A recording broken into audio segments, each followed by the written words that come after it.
So welcome to Grace on Tap, a podcast devoted to the Lutheran Reformation, its history, its documents, all over a nice cold beer. Clink. Clink. There we go.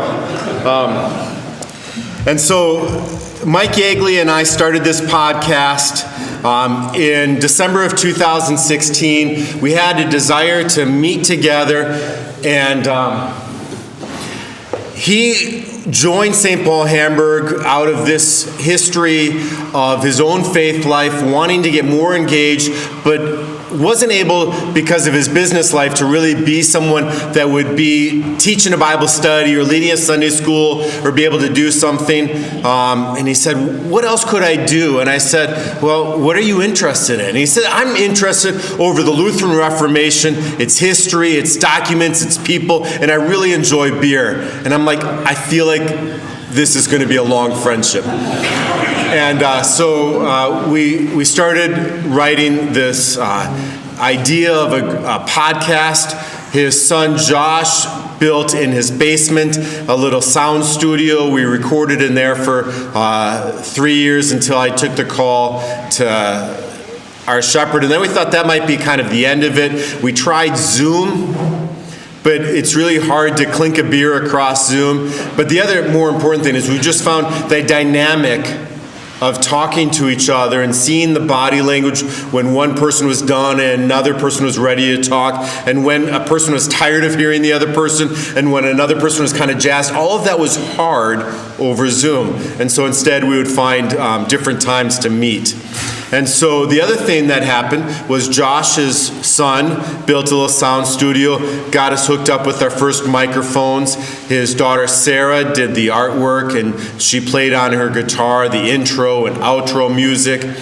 And his wife Maria kept buying more Luther's works for him so we would have more material for these episodes. And you can find it on that website, graceontap-podcast.com. You can also go to anywhere you listen to a podcast. You just search Grace on Tap, you'd find it. When trying to find the name for the website, we really wanted just graceontap.com.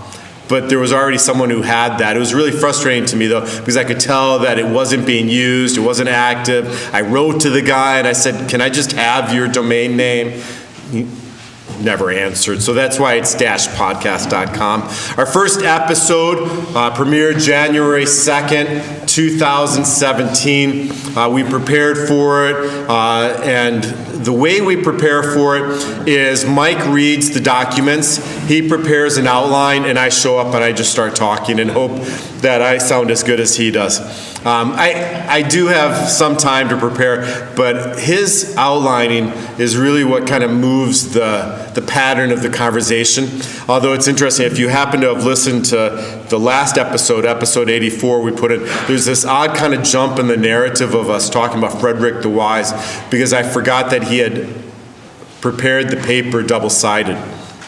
And so I slid my paper from page 2 to page what I thought was 3 and just kind of followed his outline, and he's just staring at me. And at that point, we're trying to figure out whether we stop and go backwards or not. But it had taken like 40 minutes to hook up his new microphones. And church started at like 5. I needed to be at church at 5:30 to get ready for the worship at 6. And so we just kept going with it. So if you listen to episode 84 and you're like, I feel like you missed 2 years of Frederick the Wise's life, good for you for knowing his biography, and now you know why. So this is a picture of us. This is in my basement in Royal Oak, recording. We have the microphone was on the stand. It was kind of like a web thing, so it isn't getting the vibrations or anything like that. This is not an ideal spot to record. It's in our basement. I turn off the furnace while we're recording so we don't have the sound of the fan. My wife, whose office is just above this, really enjoys her space heater, and I have to tell her while we're recording, you can't use your space heater. It's a lot of imposition in our house when I record there, but it's fun. So you guys have met me. I wanted Mike to be here as well, but Mike is down in Galveston, Texas. He got a campsite down there and towed his Airstream down there, and he's on a beach enjoying this day. Who is Mike? Mike is a man who grew up in the Roman Catholic Church, a large family, got married to Maria. They joined a Lutheran church. He was in an ELCA church, was really discouraged by the direction of the ELCA in the mid-2000s. He ended up, along with some other people, starting part of the Word Alone network and the CORE. CORE was kind of this resistance movement inside of ELCA trying to stop the vote that happened, was it 2008, 9, somewhere in there, where they legitimized ordaining homosexuals into the ministry. He then, in Canton, Plymouth area, was a part of a church that ended up leaving the ELCA and went to LCMC, and really wasn't quite satisfied with the direction that went. So he ended up at St. Paul, Hamburg, and that's where we started as friends. That's his kind of faith membership life. In industry, he is the convener of the Global ISO Committee on Wheels, along with the role in the Society of Automotive Engineers. He is an executive for Alcoa Wheel, aluminum wheels, steel wheels for semi-trucks. Somehow he knows a lot. He told me a story about going to China and that they had stopped bringing any of their industry tech spec books with them because they were getting taken at customs. And so they said, Mike, you need to go. Earlier, it might be someone else in sales. And Mike said, why do I need to go? And they're like, because when you go, you don't have to take any of the tech spec books with you because you just know it. And they can't steal you. And so, and then after COVID, he didn't end up traveling as much to China. He also has another podcast, if you are fascinated more about wheels. It's called Behind the Wheels, and it's produced by Alcoa Wheels. I hope he enjoys recording my podcast with me more, well, our podcast, than he does that one. So this is just a picture of Luther. He's a little smaller than I thought he would be when I met him. But this is from the beginning when we were recording in Josh's basement. Josh himself is an engineer with Toyota. Sarah is an artist, and that family has really been helpful in supporting Mike's desire with that. The purpose of our podcast is to discuss Lutheran Reformation documents, people, what made them, why did they come into existence, what happens afterwards, and every episode we feature a beer break where we drink the beer, we review the beer, and generally Mike's response is, I'm really enjoying this beer. It's almost a refrain. And then we got this one beer that he brought back from Japan, and he's like, this is the beer from Japan. We got to review this beer. He brought it back in his luggage, but we opened it and we're like, is it supposed to taste like this? It had gone skunk. Things we learn about our beer breaks, which I was kind of reminded of when I got a drink from Dave. Dave made my drink this morning for this Lutheran Luncheon Club, and he said, you're the only speaker that's ever asked for a drink. Are you going to be okay? Well, in the podcast, so we usually will record 2 to 3 episodes at a sitting. And we would have our beer cold, we'd pour it into a glass, my mug right here, my Grace on Tap mug. And after a few weekends of doing this, we realized we needed to change the pace of either how many episodes we record at a sitting or how much beer we drink at a sitting. And so we chose, instead of reducing the number of episodes, that we would share a beer at each beer break rather than each having our own beer. Because what we found is by that 3rd episode recording, we're not necessarily slurring our speech, but just the quick-wittedness and the ability to be able to listen to another person and have a coherent thought after they had spoken just wasn't working as well. And so things I learned about my tolerance. We've had 84 episodes. We've generally featured, for the most part, Michigan beers or Great Lake beers. We did try that mistake of a Japanese beer, but along the way, a lot of good beer is brewed in Michigan. And so I have found that I like a lager. I like a basic beer. I also like a New England, a hazy beer. Have maybe some of you have listened to the podcast? I'm just kind of curious. Who has heard our podcast before? My friends, I thank you. We have, from the website where we upload the podcast statistics, 24,000 episodes have been listened to. And that we have our most prominent number of listeners are from the United States, Germany, and Japan. The Japanese numbers really got increased when Josh, Mike's son, was for 3 years working for Toyota in Japan. I think that was pretty much our Japanese listeners. Our emphasis is for it to be history, but not just history.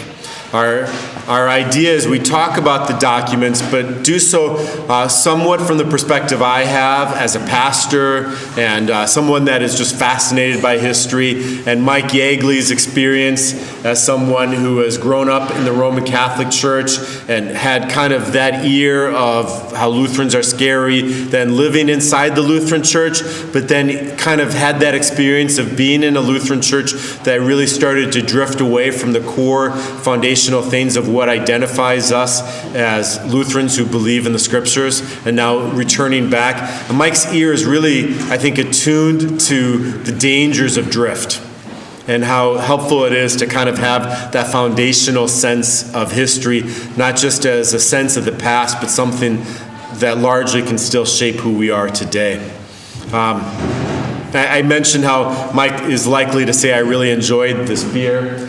During COVID, we still found it better, rather than trying to do the Zoom thing, recording in person. So this is in my backyard recording, and so you see in front, my computer's open to record it. We got the microphone. We both have a beer in front of us. I happen to have the Book of Concord in front of me and something else, and he's working off of his own notes. Something else we've done is we did 2 different community gatherings in 2017, that year of that 500th anniversary of the Reformation. This one was at Brewery Becker in Brighton. Has any of you been to that brewery? It's an outstanding restored hotel, wood, wrought iron, and it was kind of interesting because one of the funny things was Aaron Rago, who's a pastor at St. Paul Ann Arbor, was there, and his wife came, and she walked in, and she just kind of, she looked and realized that Aaron had said, let's go on this date. It's this great brewery up in Brighton. You and I are going to have a great meal, and there's great beer there. And she got there and said, Aaron, this isn't a date, is it? But she had a good time nonetheless. I want to talk to you now about the title of the podcast, Grace on Tap. Part of it is to recognize that 1517 is not the starting point of the Reformation. 1517 is a year in a stream that is still flowing today. The living waters of the Holy Spirit are nurturing us in the promises of salvation. And Lutherans didn't start the flow. They didn't start the stream. They didn't turn on the tap. But maybe they cleaned the tap lines. And we still get to drink and nourish ourselves in the promises. So grace is on tap is not nearly as much about there's grace and then there's beer on tap. The title is foundationally about the fact that grace should be something that's flowing, something that is nourished, something that people want to gather around. Just as you might go to a bar because there's beer on tap, there's something refreshing about draft beer versus something that's been in the can and skunk in your garage or something like that. There's something refreshing about gathering together along that bar rail and talking to people, meeting people, and getting to know people. Grace should be that same and even more, of course, experience. And you can even see this way in how Martin Luther writes. Martin Luther will write with confidence about the Scriptures. He is very strong in backing up what he writes about what he sees in the Scriptures with the evidence that this is also seen inside the church fathers. And he'll have a strong view of making sure that we take what we read in the Scriptures, have seen in the evidence of the church fathers, and be grieved of the corruption that is messing it up of what God has intended, and ask people to now look forward to see how this should shape and change the way we go. So what I want to do now is just do a little bit of a timeline of where I see grace in the Reformation. So I've got some blank lines here. So November 10th through 11th. So one event's on the 10th, one event's on the 11th in 1483. Who can fill in this blank for me? All right. Birthday and baptism. Birthday and baptism of who?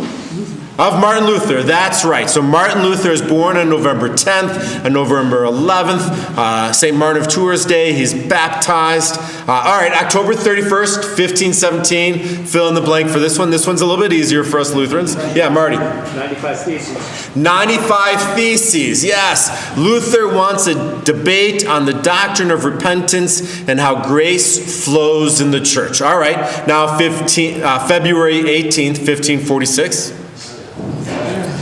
What's that?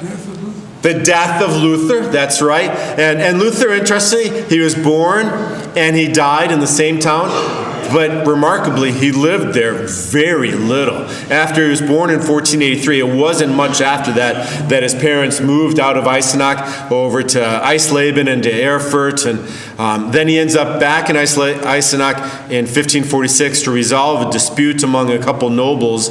The Mansfields are arguing. He's there. He preaches his last sermon on February 16th. He ends up dying on the 18th, and you would almost think that, oh, he was born and he died in the same town. He must have lived there all of his life. No, just not at all. All right, we got some more blanks.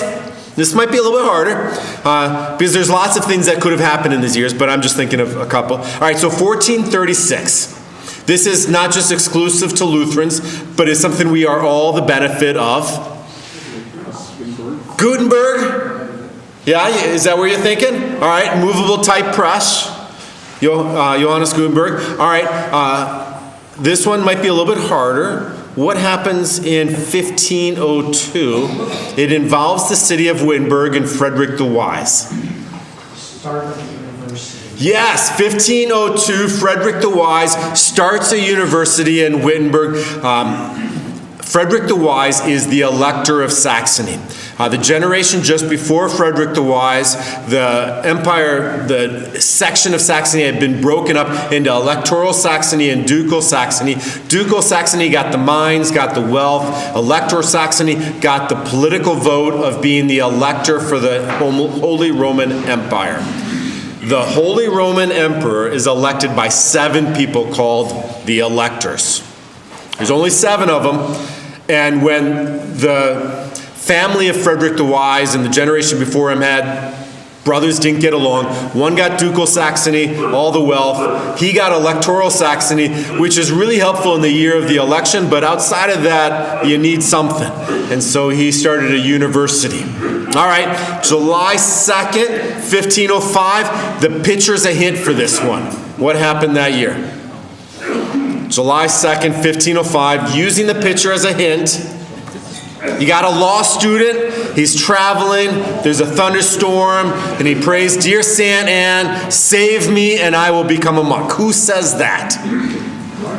Marty does, that's right. Marty Merrill said that. No, Martin Luther. All right, then October 3rd, 1507, he gets ordained. 1511, he gets called to be a pastor, a professor in Wittenberg. And then in 1516, I can't remember what I was going to fill that blank in with, something I'm sure happened great. He did not get married in 1516. No, not yet. All right, enough fill in the blanks. This isn't quite Family Feud or something like that. 1518, each of these slides are going to go on some different years to show that grace is flowing in those years. Philip Melanchthon becomes a dear friend of Martin Luther, and he is called to be a professor at the University of Wittenberg. He is a professor of logic and rhetoric. He is fundamental in creating kind of this vibrancy of conversation in Wittenberg. Robert Kolb has written about this league of theologians, this academy experience that really started to get shaped in Wittenberg. And when you think of the Reformation, you may think of Martin Luther. But Martin Luther was kind of like if you saw that show on Fox a few years ago, House, that doctor that is played and he's always trying to bring a diagnosis. He always needed, House does, a couple doctors to talk with. There's actually an episode where he's on a plane and someone is sick, and he said, I need someone to talk to, and he picks this like 10-year-old boy to talk to just to be able to have that vibrancy of conversation. Melanchthon really creates a lot of that. At Wittenberg, there was also Staupitz, who is Luther's head in the Augustinian cloister and is someone that Luther really talks to a lot. Andreas Karlstadt, who has his own little challenges. But Luther develops within Wittenberg this strong academic conversational experience. Other thing that happens in 1516, the Heidelberg Disputation. So this is before the 95 Theses, but in Heidelberg, there is a debate that Luther has, and that's maybe what this picture is. It's an artist representation of the Heidelberg Disputation. But this is where Luther starts to develop a contrast of theologies between theology of the cross and a theology of glory. And he talks about trying to understand where is God at work in the world. And he starts to fundamentally see that the world is going to call for you to look for the strength of God in the glorious, majestic, powerful things of this world. But the call of the Scriptures, and the key thing here is in the Scriptures, is to start to see how the cross is where God reveals his presence. And that Heidelberg Disputation starts to reveal that Luther is going to be shaping his theology and the way he defends his theology at the disputation by the Scriptures. Then in 1518, you have the Diet of Augsburg. This is Cardinal Cajetan. This is that moment when they're trying to get Luther to recant what he's going to say. There was a year where President Harrison, when he has to speak at a lot of district conventions and things like that, he doesn't write a new sermon for each convention. And in a particular year, he had that Latin word revoco, and he would say that with that thunderous, booming sound with the mustache that flutters, revoco. And that's all they wanted Luther to say, but he could not, because he was going to stand firm in the Scriptures. 1519. Remember Frederick the Wise, he is the elector of Saxony. He is one of 7 men that get to elect the Holy Roman Emperor. And there was some thought he would become the next Holy Roman Emperor. But in some negotiations and some other dealings, he ends up taking his kind of voting block from his election to support Charles V and the Habsburgs and the Habsburg Chin. And Charles V is the Holy Roman Emperor that largely now is going to shape the next 30 years of Lutheran Catholic relationships in Europe, because he is strongly desirous of maintaining unity in the church, both for theological purposes, but also as a means of providing protection against the Turkish armies that are coming up the Danube and arriving into Vienna. And so Charles V gets elected in 1519. Other stuff that happens is 1517, the 95 Theses and all that. But really, I want you to think about Grace on Tap as being more than just 1517.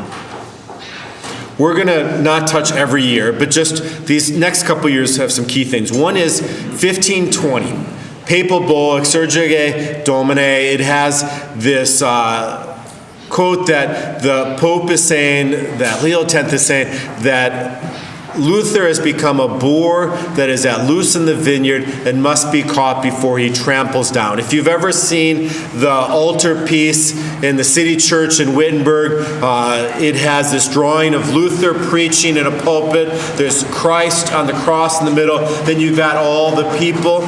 And Luther is pointing with one hand to the scriptures, one hand to the cross, and the people are seeing Luther through seeing the cross. The decoration that's on the pulpit that Luther is preaching from in that altarpiece that was prepared by Lucas Cranach, it is a picture of a boar let loose in the vineyard. The key thing I want you to know and think about in 1520 is that Luther writes 3 treatises in 4 months, and that these 3 treatises are revolutionary. And if you're like, I want to get more into Martin Luther, you could read a biography, you could read some other things. These 3 documents, read these, and you will largely, first to the Christian nobility, understand why Luther writes. He is attacking the corruption in the church, the wall that the church has put between the lay people and the priesthood, and he says to the nobility, it is time to claim your voice that is yours in your baptism and speak up for the grace of God. Because the church is so corrupt, you got to get over this wall that they have set up between the people and God and let people know about the grace of God. Babylonian captivity, it's a sharp criticism of the sacramental system that still lifts up the sacraments. So Luther is going to be able to demonstrate in the Babylonian captivity how the church has grabbed people and placed them into a hostile situation by making them slaves to the law rather than bringing them deliverance in the gospel and the sacraments. Third one, freedom of a Christian. It's a concise presentation of the justification of faith by saying that you are no longer a slave to the law, but you are now a servant to all. And this contrast of you no longer are someone who is constantly working in the law to be good enough. You have now been set free by Christ by that obligation, and you have been completely now set free for the purposes of being a servant to all. So these 3 documents, it will first remind you Luther is accessible. He is an accessible author because he writes firmly in the scriptures. He writes firmly in a frame of history with a contemporary context. And he writes with logic and rhetoric. He has been trained up into that medieval rhetorical system that you understand where his argument starts, where it's going. You know what the status controversy is. You know how other people have said it. You know what he's saying, and you know why you should believe him. Trust me. Luther is accessible. You could read other people from the 16th century and go, I have no idea what even these words mean. That's not the case with Martin Luther. 1521, he gets excommunicated, died of worms, he's declared an outlaw. Frederick the Wise arranges for his kidnapping. He gets taken to the Wartburg Castle. Junker George, he grows a beard. He translates the New Testament from Greek to German. But a neat thing, kind of in history, is that in March 6 of 1522, after being 9-10 months in Wartburg, he goes back to Wittenberg because Andreas Karlstadt, who's kind of the provost of the faculty, has encouraged the city of Wittenberg to tear down the stained glass, tear down the statues, and begin the revolution of the Reformation. And Luther is aghast at this. And on March 9th, he preaches a series of sermons, a daily sermon series called the Invocavit Sermons. The Invocavit Sermons are necessary for any of you to read if you are in a church that is struggling to know how to do worship in a contemporary context. Because he fundamentally drives the church to an evangelical Catholic experience where you are centered on sharing the gospel and you are purposefully keeping your worship in the stream of what the people have experienced and what has been a part of the historic church, but never just for the slavery of the ritual, but for always the purposes of delivering the gospel. These 8 sermons, the Invocavit Sermons, are just fundamental to how the Lutheran Church reforms and shapes liturgy for the purposes of delivering the gospel. Karlstadt was essentially throw everything out and start all the way over. And it's kind of like a damn their torpedoes, we're going forward. And Luther's like, you are talking about people who have been for all of their lives coming daily to this worship experience, and you can't just completely change it. You have to teach, you have to preach, you have to share, and you have to deliver to them why any change you are delivering is purely for the purposes of the gospel and not just for the smoke machine wow. So, Invocavit sermons of 1522. 1525, 1524, you got the Peasants' Revolt. You got Luther, who's kind of clumsy in politics, is what happens here. He ends up first siding with the peasants, then he doesn't like their revolt, then he sides with the nobles and tells them you need to bring order. The nobles are like, oh, okay, we'll do that, and then they end up killing 100,000 peasants. It's a reminder that the Reformation is more than what's going on in Wittenberg. June 13th, 1525, this is when Martin Luther gets married. Katharina von Bora. Also, remember, so it's 1522 that Karlstadt was trying to do all this reform, and Luther said we need to be patient, we need to be purposeful. It's now December 25th, 1525, that he introduces the Mass in German. Another key thing is John the Steadfast, the brother of Frederick the Wise, becomes the elector. And Frederick the Wise had never identified himself as Lutheran, but he was kind of quiet on the side, always supporting and protecting Luther. Frederick's brother John, he is going to clearly put himself in the camp of, we are a Lutheran community. And so John the Steadfast, because he's going to be steadfast in keeping the gospel front and center. Key in 1521, Luther even already knows John the Steadfast, writing for him with his prologue, his commentary, and the Magnificat, because John the Steadfast says, I want to know how to be the leader that leads without fear, but always leads with humility. And in response to that question of how to be that kind of leader, Luther wrote for him the commentary and the Magnificat. After John the Steadfast, later in the 30s, you'll have John's son, John Magnanimous. I wonder if they give themselves these names sometimes. 1526 to 1528, visitations of congregations in Saxony. Martin Luther's daughter Elizabeth dies. 1527 to 28, Luther is filled, he writes, with a melancholy that persists and he doesn't know how to escape. He spends actually much of the fall in 1528 kind of by himself after his daughter dies. Meanwhile, the plague is happening. The Augustinian cloister, which now has been given to Luther and Katharina to be their home, has become a hospital in Wittenberg. It's being filled with people, and Katharina is getting sore and tired and a little resentful of Luther just being a kind of... So Luther gets out of his depressive experience by getting active in ministry. And it's interesting, you can look at Luther's experience with his own experience of melancholy that kind of persists through 1527 and 1528. C.F.W. Walther, the founding president of the Lutheran Church Missouri Synod, had his own experience of melancholy. He thought about resigning his call to Trinity Lutheran Church in Soulard. He ends up being given a gift by his congregation to go and tour Germany. He ends up meeting with Leahy and others, and there in Nudenslau in Bavaria and other places, he gets this kind of drive back for his missionary experience, and he comes back, and it reminds C.F.W. Walther what ministry is about. It's just noteworthy, I think, that you hear these kind of people in history, and you find out, as you look in their lives, that they have some personal stories. After 1528, then Luther writes his small and large catechisms based on the experience of the visitations. 1530, you got the Augsburg Confession. It's not a protest. Lutherans generally are uncomfortable with being categorized Protestants because that's a claim that says that essentially the only thing we have is to be angry. All we are is people who are saying, what do you want? Not you. Protestants is a title that was always kind of grabbed by Lutherans as an angry title. The Augsburg Confession was written to be a demonstration that the Lutheran Church is in unity with the Scriptures and in unity with the Church. We haven't left the Church. They were saying, you guys are the ones that are leaving the Church. It's time to come back. Just winding up. 36, 37, Luther writes the small called articles, and these are articles that are written for the purposes of getting ready for a council of the Roman Catholic Church in Mantua, which he believed the Lutherans were going to get invited to as one kind of grasping last moment of unity. So he writes the small called articles of saying, these are the sine qua non, the things without which we cannot be.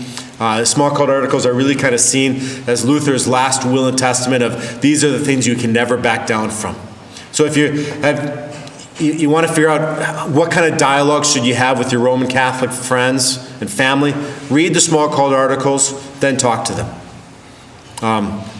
Then an interesting note is Luther ends up leaving the small called league meeting that's taking place because his kidney stones are bothering him so much. After he leaves, they decide that the small called articles are maybe a little bit too angry for the purposes of preparing for the council, and they decide not to use it. The Council of Mantua ends up not happening, gets rescheduled to the Council of Trent, and Lutherans aren't invited. Finally, 1546, Luther passes away. Grace on Tap as a podcast is meant to be a podcast that just encourages casual conversations about the Lutheran Reformation, but never just a casual conversation of history, but always meant to be this idea that grace should be something that you can casually talk about, that you can have some friends, you can share a beer, and that you don't have to be an expert in the timeline to be able to talk about it. But it sure is helpful to just kind of hang your hat on a few things and say, these dates are important and here's why. If you leave today and you're trying to figure out which of these dates do you want to remember the most, depends a little bit on what's going on in your congregation and your own family. Maybe you're trying to get ready for a meeting of the Augsburg Confession, and Charles V has called you for an explanation for why you're not sectarian. Maybe you're wanting to teach your grandchildren the faith, and you've done some visitation of your children's homes, and you realize that your children aren't teaching the Christian faith. Visitations can be disappointing.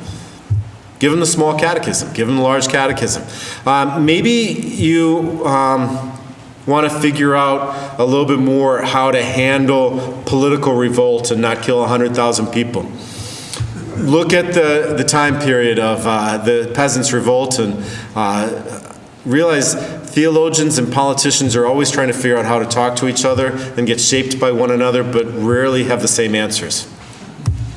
Or maybe you're more in a time of your congregation seems to be doing stuff at a speed you don't want to do, and you want to figure out how to give them some answers for how to remain gospel-centered in your Reformation. Read the Invocavit sermons. I don't know if you're going to get kidnapped or not, but it's always a great time to translate the Bible. Or just read your Bible. Read the treatises. Be in a thunderstorm. Whatever it is, I ask that you would make grace something you are equipped casually to talk about. Thank you for the opportunity. I didn't leave a lot of opportunity for questions, but thank you.